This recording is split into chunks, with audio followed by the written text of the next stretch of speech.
दलित शब्द कुछ इस तरह से होता जा रहा है जैसे वो हमारे बीच रह रहे लोगों के लिए नहीं बल्कि किसी परजीवी के लिए इस्तेमाल होता हो। आए दिन जातिगत भेदभाव के नाम पर दलितों के साथ मारपीट जैसी घटनाएं आम हो गई हैं, जहां ना तो प्रशासन कुछ करता है और ना ही सरकार मदद के लिए कोई ठोस कदम उठाती है। ऐसे में क्या सख्त कानून बनाने से दलित उत्पीड़न रुक सकता है जबकि कानून का डर ही ना हो? नमस्कार, मेरा नाम है रीटा। आज की वीडियो में मैं आपको पिछले 24 घंटों में दलितों के साथ होने वाली घटनाओं के बारे में बताऊंगी जो इस वक्त सोशल मीडिया पर सुर्खियां बटोर रही हैं। दलित उत्पीड़न की पहली खबर मध्य प्रदेश के शिवपुरी से सामने आई, जहां पुरानी रंजिश के कारण एक दलित युवक की पीट कर करने का मामला सामने आया है। यह घटना शिवपुरी जिले के दिनारा थाना क्षेत्र के सलैया डामरौन गांव का है, जहां 35 साल के भाई साहब जाटव को 4 लोगों ने पहले तो बंधक बनाया, फिर बेरहमी से इतना पीटा कि भाई साहब जाटव ने दम तोड़ दिया। दरअसल दिनार थाना क्षेत्र के पुलिस ने बताया कि भाई साहब जाटव ने अपने पड़ोस में ही रहने वाले रामजी लाल पाल के पिता पर कुछ टिप्पणी कर दी थी, जिससे रामजी लाल पाल के परिवार काफी ज्यादा गुस्से में था। मौका देखकर आरोपी के परिवार ने मृतक को बंधक बनाया और घर में बंद करके इतना पीटा कि उसकी जान चली गई। पुलिस ने 4 लोगों के खिलाफ का मामला दर्ज करके आरोपियों की तलाश शुरू कर दी है। हालांकि अभी तक किसी भी आरोपी की गिरफ्तारी नहीं हुई है। वहीं गांव वालों ने रामजी लाल के परिवार के खिलाफ बयान देते हुए बताया कि रामजी लाल ने जानबूझकर साजिश करके भाई साहब जाटव को फंसाया है और उनके साथ मारपीट करके उनकी कर दी है। चारों आरोपी अभी तक फरार चल रहे हैं। दलितों से जुड़ी अगली खबर तेलंगाना से है, जहां बाबा साहेब अंबेडकर की मूर्ति के हटाए जाने को लेकर किसान नगर के निवासियों और दलित संगठनों ने विरोध प्रदर्शन करना शुरू कर दिया है। ये घटना करीमनगर के गांधी चौक की है, जहां दलित समुदाय के लोग धरने पर बैठे हैं। उन्होंने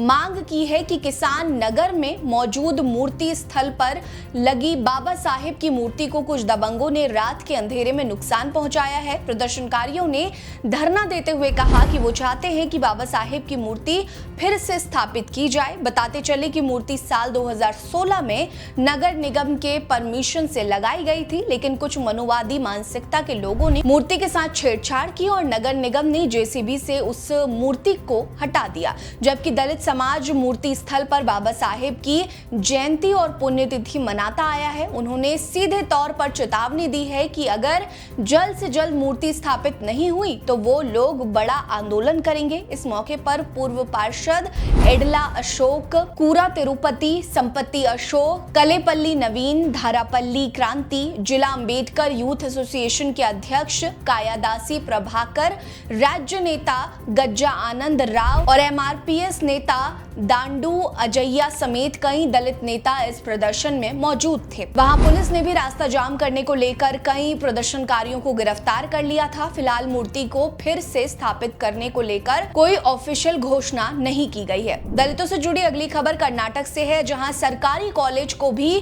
पीपीपी योजना के तहत बनाने की सरकार की नीति के खिलाफ दलित छात्रों ने मोर्चा खोल दिया है। दरअसल ये मामला बेलागावी जिले के विजयपुरा का है, जहां दलित समाज सरकारी मेडिकल कॉलेज स्थापित करने के लिए पिछले 20 सालों से संघर्ष कर रहा था, लेकिन अब जब सरकार ने सरकारी मेडिकल कॉलेज की मंजूरी भी दी है तो उसमें भी उसने सार्वजनिक निजी भागीदारी की बात रखी है, जो कि दलित और गरीब तबके के विद्यार्थियों के खिलाफ बड़ी साजिश के तहत ही किया गया है। इस मामले में दलित छात्रों समेत दलित विद्यार्थी परिषद के सदस्यों ने शिवाजी सर्कल से अंबेडकर सर्कल तक मार्च किया। परिषद का कहना है कि पहले से ही जिले में 2 प्राइवेट कॉलेज हैं, लेकिन उनकी फीस के कारण दलित पिछड़े मेधावी छात्र पढ़ नहीं पाते हैं। इसीलिए वो पिछले 20 सालों से सरकारी कॉलेज की मांग कर रहे हैं, लेकिन कुछ नेताओं की मिलीभगत के कारण ऐसा नहीं हो पा रहा है, जो दलित छात्रों का भविष्य अंधेरे में भेजने जैसा है।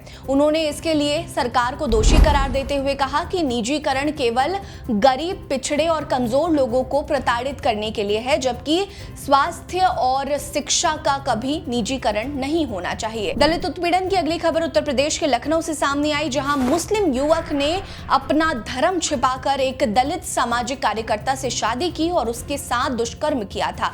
इस मामले में सच सामने आने के बाद प्रशासन के कान खड़े हो गए और अब कोर्ट ने भी आरोपी को इस मामले में राहत न देते हुए जमानत याचिका खारिज कर दी है। दरअसल आरोपी कमरूल ने विवेक कुमार रावत बनकर दलित महिला से शादी कर ली थी और महिला के साथ आरोपी ने झूठ बोलकर दुष्कर्म किया। पीड़ित दलित महिला ने अपनी आपबीती बताते हुए कहा कि कमरूल ने 2017 में आर्य समाज मंदिर में उससे शादी की थी और वो 2 सालों तक उसके घर में विवेक बनकर रहा था, लेकिन फिर वो काम का बहाना कर घर से चला गया और काफी समय तक नहीं लौटा, जिसके बाद महिला ने छानबीन शुरू की तो सच के सामने आने के बाद उसके पैरों तले जमीन खिसक गई। पीड़िता को पता चला कि विवेक असल में एक मुस्लिम युवक है और उसका नाम कमरूल है, जिसके बाद उसने कमरूल के खिलाफ पुलिस में कंप्लेन किया। फिलहाल कमरूल पुलिस हिरासत में है। लखनऊ में SC/ST की विशेष अदालत ने कमरूल की जमानत याचिका को खारिज कर दिया है। दलितों से जुड़ी अगली खबर बिहार से है, जहां आगामी विधानसभा चुनाव को लेकर एक तरफ सरकार दलितों को लुभाने में लगी है तो दूसरी तरफ उनके अधिकारों को भी छीना जा रहा है। दरअसल बिहार सरकार ने गरीब महिलाओं के लिए जीविका योजना चलाई थी, जिसके तहत जुड़ने वाली सभी महिलाओं को व्यापार करने के लिए आर्थिक मदद दी जा रही थी। लेकिन गया जिले के शेरघाटी प्रखंड के ढाब चिड़ैया पंचायत में कूसी गांव की दलित समाज की महिला इस योजना को लेकर सड़कों पर उतर आई है। दलित महिलाओं ने सीधे CM नीतीश कुमार पर आरोप लगाया कि CM ने जातिगत भेदभाव करके दलित महिलाओं के नाम जीविका योजना की सूची से हटवा दिया है। पीड़ित दलित महिलाओं ने BDO और डाक बंगला में मौजूद जीविका कार्यालय में BPM से भी शिकायत की है, लेकिन उन लोगों का कोई स्पष्ट जवाब नहीं आया है। दलित महिलाओं ने कहा कि दलितों के उत्थान की केवल बातें होती हैं, लेकिन सरकार भी जातिगत भेदभाव करती है। उन्होंने सीधे तौर पर धमकी दी है कि अगर जल्द से जल्द जीविका योजना में उनका नाम नहीं जोड़ा गया तो वो धरना प्रदर्शन करेंगी। हैरानी की बात तो यह है कि गरीब कमजोर महिलाओं को सशक्त बनाने के लिए शुरू की गई योजना शायद भ्रष्टाचार की भेंट चढ़ रही है। आपको क्या लगता है, हमें कमेंट सेक्शन में जरूर बताएं। साथ ही दलितों से जुड़ी इन खबरों पर आपकी क्या राय है, हमें कमेंट सेक्शन में जरूर बताइएगा। साथ ही ये भी बताइएगा कि दलित उत्पीड़न से जुड़ी इन खबरों पर आप क्या सोचते हैं, उस पे आपकी क्या राय है, ये भी कमेंट करिए। हमारे साथ बने रहिए। नमस्कार।